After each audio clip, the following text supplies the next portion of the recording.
Congo. Yahweh, Yahweh, batela mikombo. Yahweh, Yahweh, benisa mikombo. Yahweh, Yahweh, batela mikombo.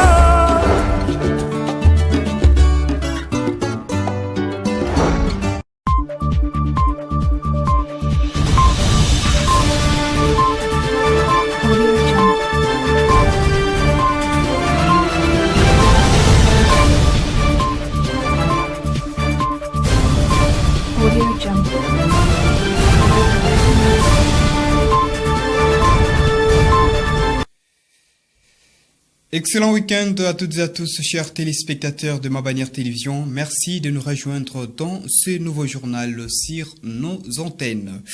Pour un éveil patriotique, le ministre honoraire du développement rural et président national du parti politique Alliance de la République et la conscience nationale ARSEN en sigle Justin Bitakwira anime une série de conférences débats à travers les grandes villes de la République démocratique du Congo au sujet de la dégradation de la situation sécuritaire dans la partie nord-est de la République démocratique du Congo, plus précisément dans les provinces de l'Ituri et du Nord Kivu, sous état de siège depuis déjà plus d'une année. À Matadi, le ministre honoraire du développement rural, Justin Bitakwira, a également fait allusion aux restrictions dont il est victime, restrictions lui infligées par l'Union européenne. Les détails, c'est dans ce reportage de Pacifique Mwanda. Si nous ne faisons pas très attention à ce qui se passe dans notre pays, on peut nous l'arracher du tout, sans qu'on le sache. C'est une réflexion qui a marqué les débuts de cette conférence de débat. Elle a été animée par le ministre honoraire du développement rural et président national du parti politique Alliance de la République et la conscience nationale, ARCN, Justin Bitakwira. Cette activité, qui a réuni toute une crème intellectuelle, s'est déroulée dans la salle Oreb, située au quartier Ville-Haute, à quelques mètres du rond-point RTNC dans la ville de Matadi. Accompagné du président interfédéral de l'ARNCN Congo Central, Blanchard Maloulou, et de quelques cadres du bureau national, Justin Bitakwira signe son entrée.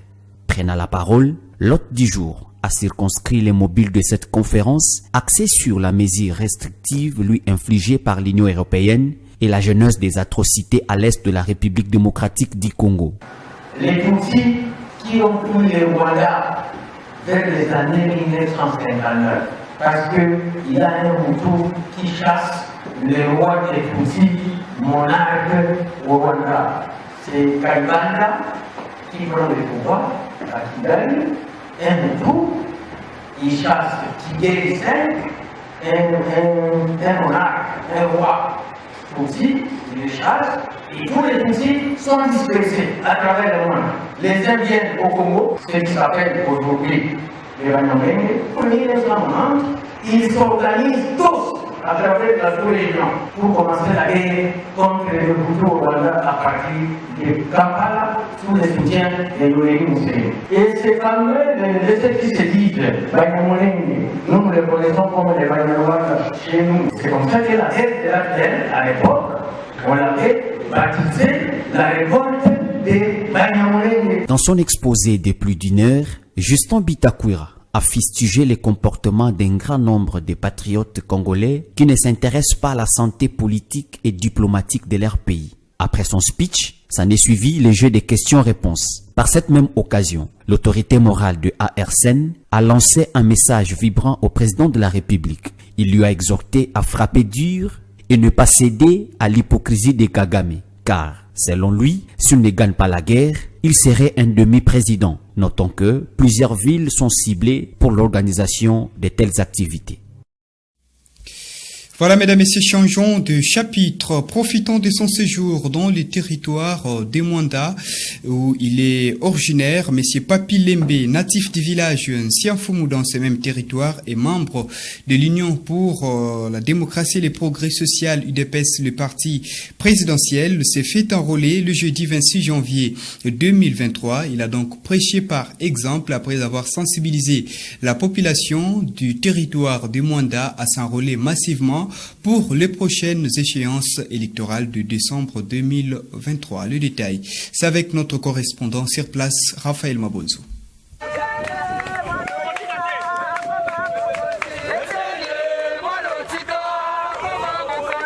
Il s'est fait accompagner de quelques cadres et militants de l'Union pour la démocratie et le progrès social, IDPS, pour remplir ses devoirs civiques. Celui de s'enrôler au centre de l'épée Sianfumu à Vista, dans les terres de ses ancêtres. yango na sengi na bino na lelo bokende ko s'enrôler bokende lisusu ko s'enrôler bomema bana bomema bandeko bomema ba papa bomema ba maman bokende na ba centre ko s'enrôler boyete. Descendant de Panda Farnana et fils biologique d'Ife Félix Roger Lembe, le tout premier auditeur noir sous l'époque coloniale et originaire de Sianfumu, Papi Lembe n'a pas oublié ses origines et traditions.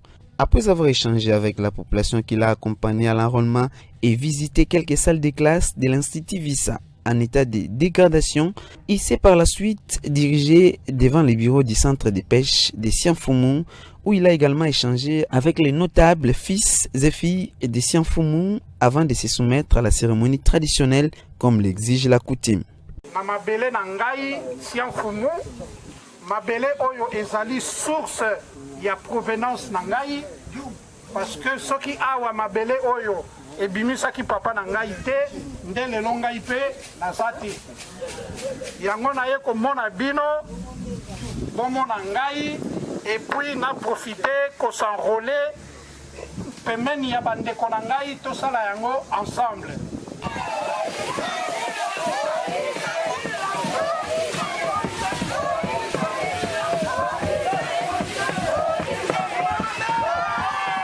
Mwanda, Raphaël Mabonzo, Mabaner TV.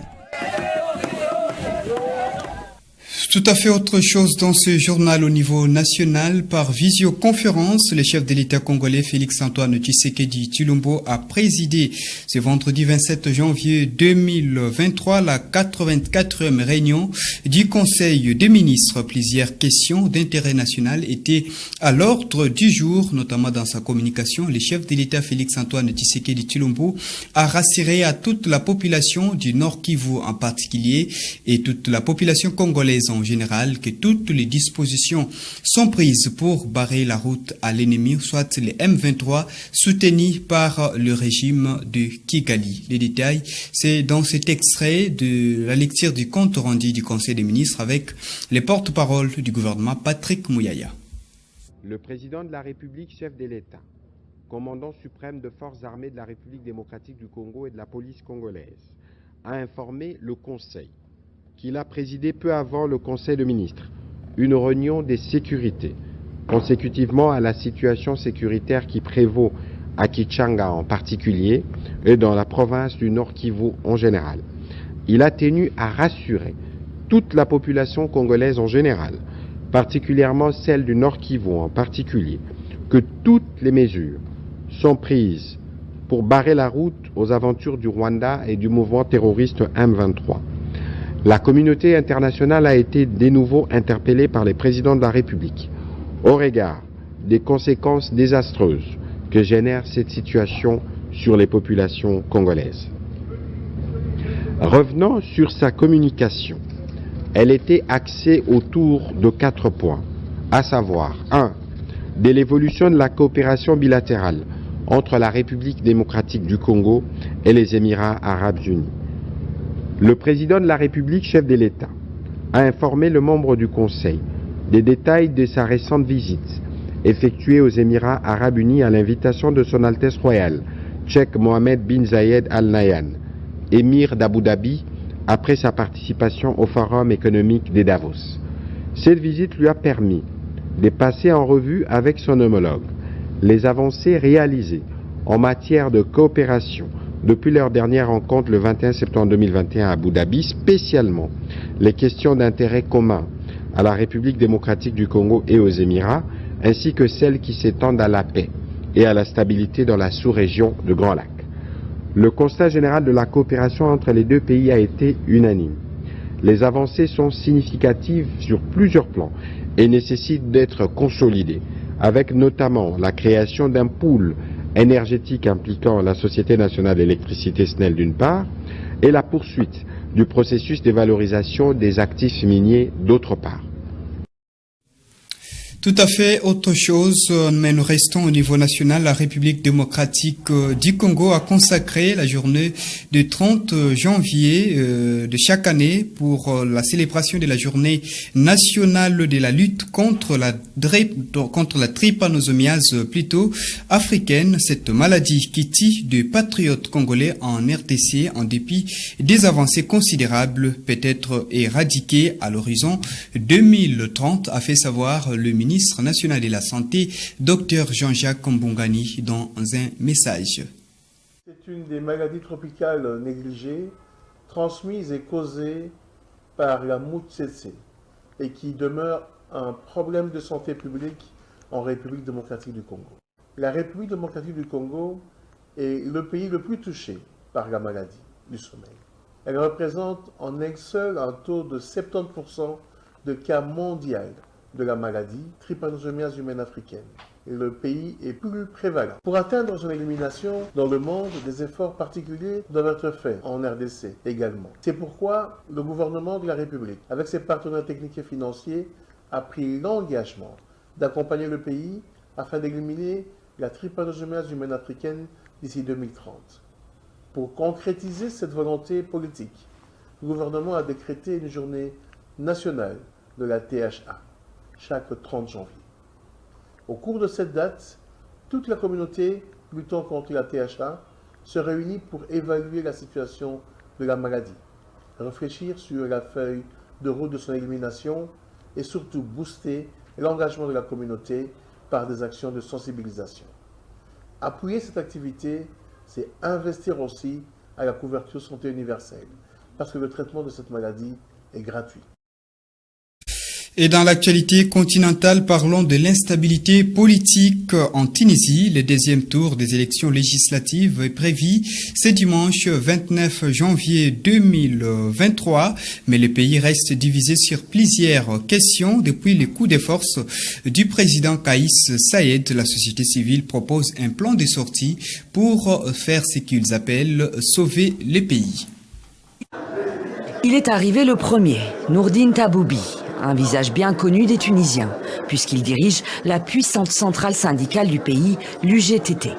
Il est rejoint par 3 autres hommes, représentant la Ligue des droits de l'homme, l'Ordre des avocats et l'ONG Le Forum tunisien des droits économiques et sociaux. Un quartet pour sauver la Tunisie. On n'a pas vraiment le choix. La seule solution est de se réunir autour d'une table de négociation afin que chacun d'entre nous ne perde pas de vue l'objectif principal, qui est de sauver le pays. Sauver le pays, confronté à des difficultés socio-économiques et à des divisions politiques majeures depuis le coup de force du président Kaïs Saïed en juillet 2021. Il y a un accord total entre nous sur notre constat en ce qui concerne la crise économique et politique et sur l'importance de prendre une initiative nationale. Une initiative annoncée à 2 jours du deuxième tour des législatives prévu dimanche. Les Tunisiens sont appelés à voter pour élire un nouveau parlement au pouvoir limité. Non, je n'ai pas l'intention de voter. C'est de pire en pire avec ces gens qui ne pensent qu'à leur propre intérêt et jamais au nôtre. Le premier tour, le 17 décembre, a été marqué par une abstention de près de 90%. Un record depuis la révolution du jasmin en 2011. Aux urnes, les Tunisiens préfèrent de nouveau la rue.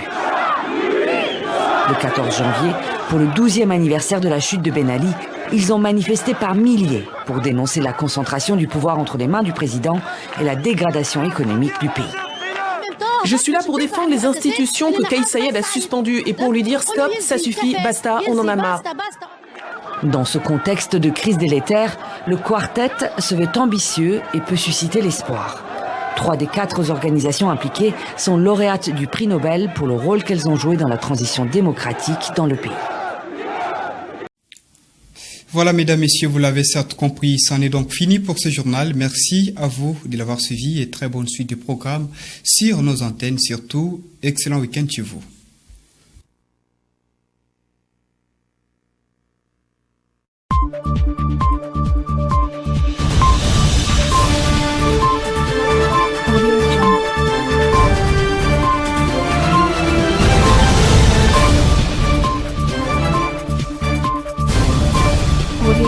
Congo.